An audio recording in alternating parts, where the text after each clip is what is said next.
পাটিয়ালা প্যান্টের ড্রয়িং করেছি।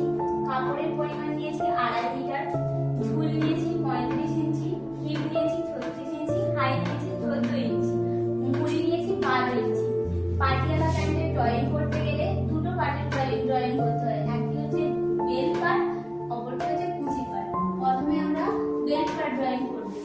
Bell part drawing করতে গেলে এখানে 4 পার্টের উপরে করতে হবে এবং রিয়েল লাইনটা নিচের দিকে রাখতে হবে। এ সি ঝুল নিয়েছি হাইয়ের হাফ প্লাস 2 ইঞ্চি, আর বি ডি একই মাপ। এ বি হিপের 4 ভাগের 1 ভাগ প্লাস 2 ইঞ্চি, আর এ ই বি এর 2 ইঞ্চি দড়ি গলানোর জন্য। এরপরে আসবে কুচি পার্ট। এ সি মোট ঝুল মাইনাস বেল পার্ট প্লাস 1 ইঞ্চি।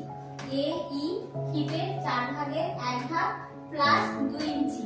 ই বি কুচির জন্য এক্সট্রা কাপড় নিয়েছি।